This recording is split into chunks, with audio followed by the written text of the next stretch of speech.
Show of hands quickly. Who thinks they understand how artificial intelligence works? Cricket, cricket. What about machine learning? I thought, okay, hey girl. I thought that you guys were going to be like really cocky about it, and I was going to get to make a lot of jokes. But I'm glad that everyone's humble. Shut up, Matthew Lindley. All right, we're going to bring out our next guest. They're going to teach us probably stuff that we can't understand. Please welcome to the stage Rana el Kaliouby from Affectiva and Danny Lange from Uber and our moderator Samantha O'Keefe.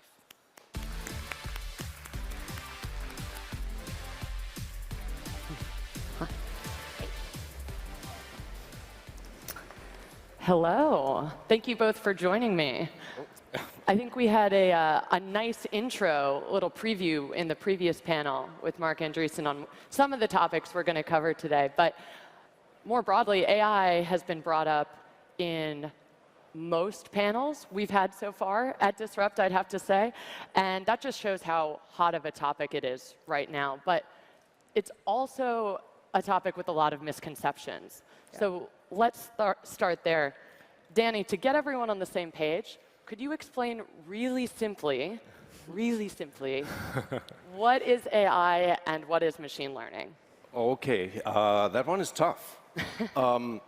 I think up to now, most software has been written in what I call sort of an old-fashioned Newtonian deterministic way, where the all-knowing programmer writes this complete model of your world, and when it doesn't function, that's a bug, and we fix it.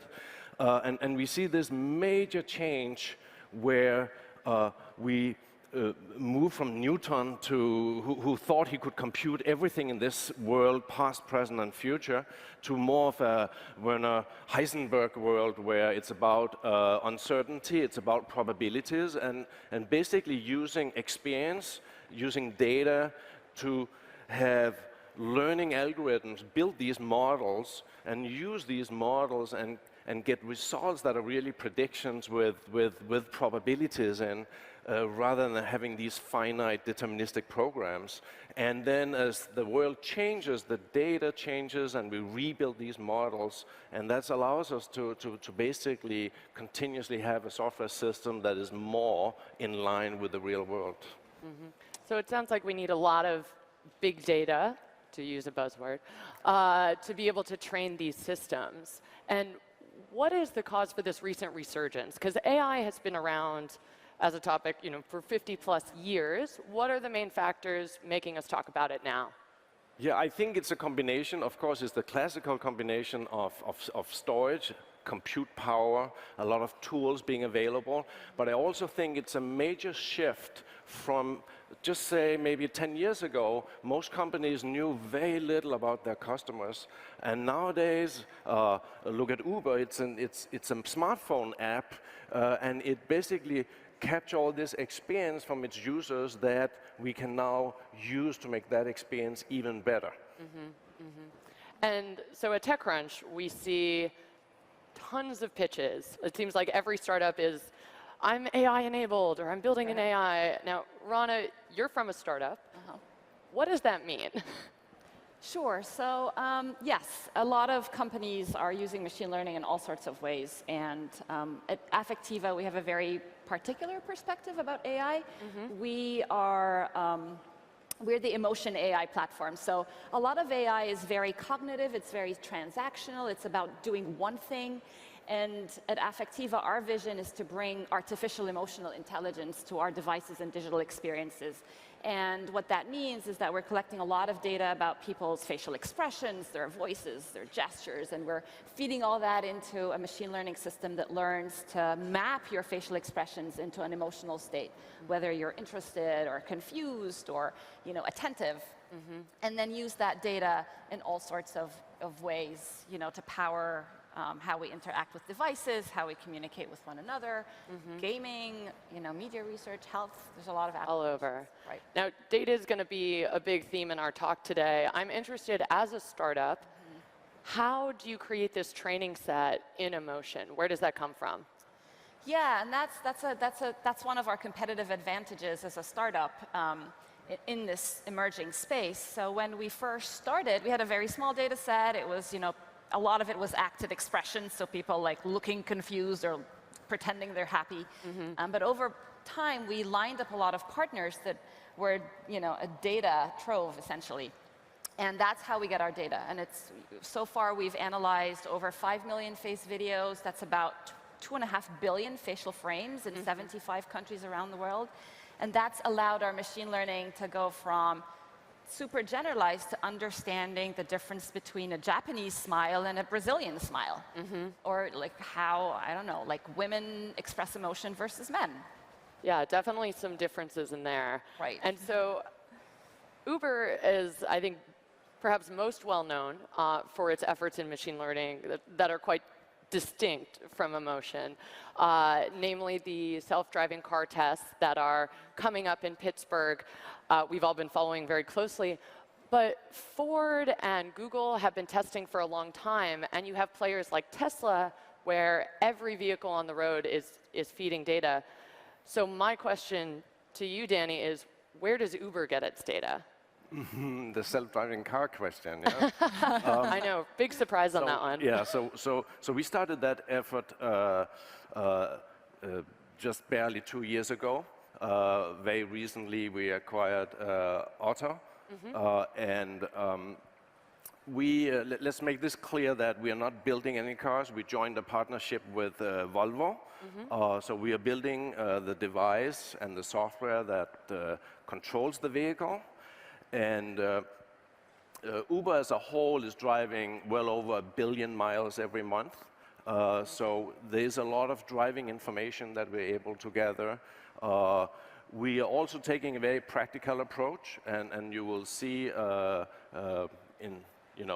very soon announcements around public availability of these vehicles that will be self-driving, but with a supervisor on board. And basically open that up for the public.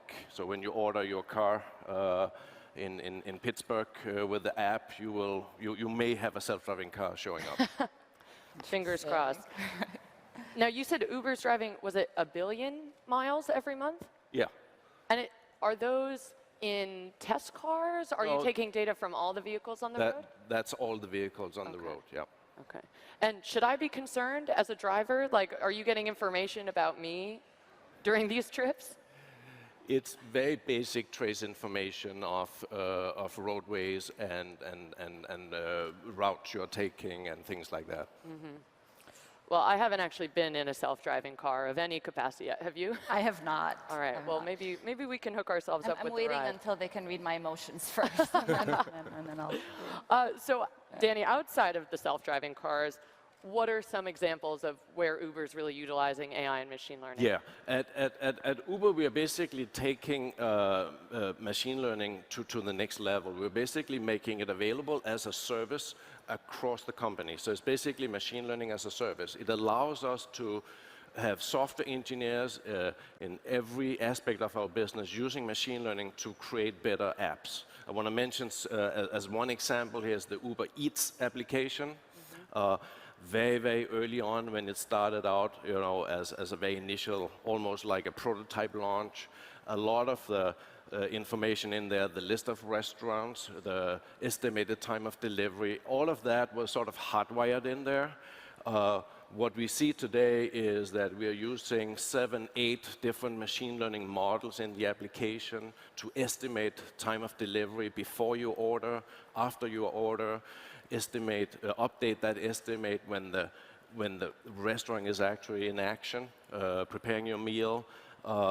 We rank the restaurants for personalization. We have ranked search, et cetera, et cetera. A lot of machine learning is really guiding that the user experience you have with the Uber Eats application, just as one tiny example. But we want to make sure that that spreads into all parts of the organization. Yeah, so right now, outside of Uber Eats, what would you say is where is machine learning having the biggest impact for Uber? So I think that the biggest impact is around getting better ETAs. That's a big one. We use machine learning in our map generation, and of course also in the self-driving vehicles. ETA is something that all of your customers will definitely appreciate. Yeah. So I'm interested in how these two things can play together. Rana, why does Uber need emotion? Or for that matter, why does any startup need to incorporate emotion? Yeah, so emotions kind of weave into every aspect of our lives, right? Like our emotional state drives our well-being, our health, how we connect with each other, and how we make decisions. And actually, if you think about humans who have higher emotional intelligence are more likable, they're more persuasive, they have a better, trust relationship with other people, and that translates to technology too.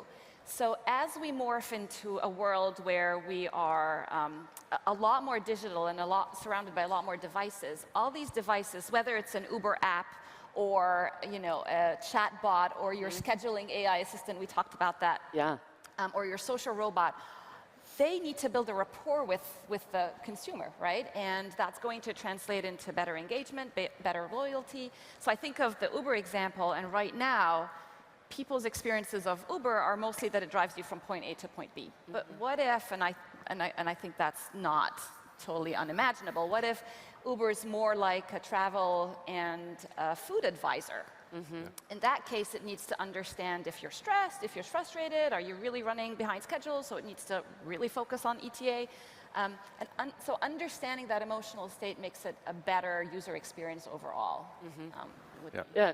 Danny, are you guys, are you doing this? Can I expect a travel concierge next time I get in a car? At Uber, we really believe that every customer interaction and driver interaction is an emotional interaction. When you are being picked up after a good night at a restaurant, we want to be there at the time we promise you. We want to have the car stopping right in front of the restaurant.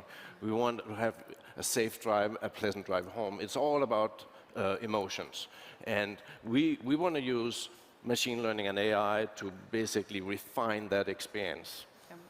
In fact, in self-driving cars, right, we kind of also talked about that. The sentiment of the passengers in the car is going to be really important, and it's a dance between when do you relinquish power from the operator or the supervisor or the passengers back and forth between the car and humans. So. Yeah. That brings up an interesting point, because I think we've all seen AI go wrong, in a sense. The chatbots on Twitter becoming racist are a great example of that. Could your AI discriminate in that context? It could, and we take that very seriously. So for example, when we train our algorithms to read emotions, we make sure that the data is balanced in terms of gender, in terms of age ranges, in terms of cultures. So a lot of, like other systems, for example, will just train on young white males. And so the algorithm learns to read emotions for that subpopulation. We make sure that it's a lot more diverse. And I think diversity also is not just in the data, but it's in the machine learning team as well, that are fine-tuning these algorithms and are thinking about the validation. And how accurate is it compared with humans? So humans are still the ground truth. We use human labelers to bootstrap the learning of the algorithms, but these are like expert face readers, if you like. But in some cases, the algorithms are better than an average human, and it depends on the emotion too. Yeah, I was going to ask, because most of the places we see incorporating AI or robotics, it's thought to be better than human, right? It's thought to be perfect. So are humans even the benchmark when we think about something like emotional intelligence?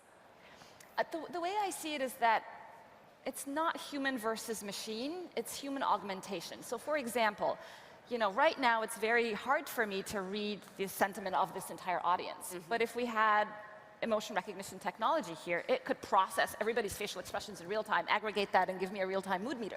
Everyone that would be be awesome. Really interested. Yeah. So it's an augmentation of human skills, I think. Yeah. Interesting. So this we're getting into more murky territory, right? Augmentation of how humans perceive emotion. It seems to me like moving forward in AI, there's going to be a lot of questions around how those areas are regulated, or should they be regulated? We have a lot of big companies, Facebook, your former employer, Danny, over at Amazon, Alphabet, getting together to talk about societal impacts and how we should start to think about regulating. Is Uber getting out in front of this? That's a good question. I think at this point we are totally focused on using our data in a responsible way to improve the customer experience. I think that we're looking at using machine learning across the org in improving, many small aspects of the user experience. But I do want to go back to your point about whether machine learning models are in some way, not playing straight with the user. And I think it's our responsibility to be careful what data we put in there. And not having the models being tilted towards misunderstandings. I think you have to be very cautious about what kind of data you put in there, and we are looking very careful at what kind of data we put in there. The other challenge with the machine learning models is that it's often hard to explain why they come up with the predictions they come up with. Right. It's very hard to look back into, in some of the, if you look at some of the newer methods of deep learning, it's almost impossible to explain why you get the outcome you get. Yeah, which I think poses a really challenging problem for regulators. Now, I hear your point about we need to be, it seems like both of you are really focused on that input, on both that training data and how the algorithm is set up. Mark Andreessen in the last panel talked about how so many people are releasing tools in the form of SDKs and other things that make anyone able to use AI. Like, should anyone be trusted? We're actually very big on that. So we have our SDKs available on iOS, Android, Linux, Windows, Unity, JavaScript. And that's because our vision is we want to see emotion AI become mainstream, and we want to see what people can build with it. And can I make our announcement? Yes, please. So we are announcing today that we're going to release our SDKs for free to any company or developer that makes under $1 million of annual revenue. And that, for us, is a very important decision because we want to enable people to add emotion awareness into their experiences, and we can't wait to see what people build with it. Yeah, I think there are, if you're a startup founder or an early stage company, most of which are making under $1 million, this is going to be very useful to them. And I think you had something else you wanted to share as well. That's true. We signed up. So how many people here use GIFs in their communication? Yeah, so a lot of people. More than that, yeah. Yeah, so apparently people share 1 billion GIFs a day on the internet. And so we've partnered with Giphy. They essentially take all the internet's content, they index it for a variety of hashtags, and we are essentially auto-encoding all this content for emotions. And very soon you'll be able to search for a GIF just by making a facial expression. So if I wanted to, I can just do this and get all of Kim Kardashian's duck face GIFs. And so it'll be a new way to search for content on the internet. I don't know how much I support anything that allows more Kim Kardashian to be present, but it is a really interesting application of your technology, and congratulations on launching with them. Looking forward, we've talked about what both of you guys are working on today.